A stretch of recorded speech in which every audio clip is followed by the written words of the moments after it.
أهلا بيكم حبايب مطبخ جيجي ورانيا. النهاردة هنعمل مع بعض وصفة سهلة وبسيطة ولذيذة جدا ومكوناتها موجودة في مطبخك.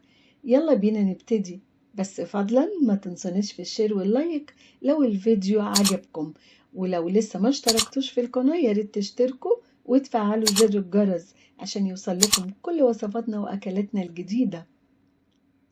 طاسة على النار، هنزل بمعلقة سمنة ومعلقتين زيت. أول ما يسخنوا هنزل بربع كيلو لحمة مفرومة، هقلبهم تقلبتين. بعدين أنزل ببصلة مفرومة، هحط عليهم معلقة ملح، معلقة صغيرة كلا من فلفل أسود، 7 بهارات، كمون، وأقلبهم. وبعدين أنزل بمعلقة صغيرة من هريسة الشطة وأقلبهم مع بعض كويس وأسيبهم لغاية ما يستووا. تعالوا نعمل أحلى تشريبة لوصفتنا النهاردة. هجيب طبق، هحط فيه بيضة، أنزل بملح وفلفل أسود وهقلبهم مع بعض. هحط عليهم كوباية من الزبادي وأقلبهم.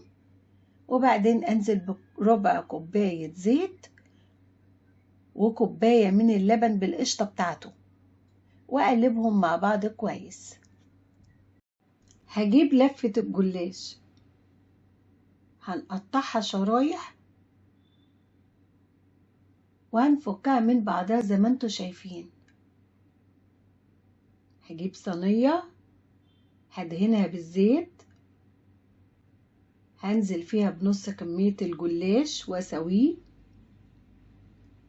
وبعدين احط عليهم مجرفتين من التشريبة اللي احنا كنا عاملينها واسويهم بايديا بس ضغطة خفيفة.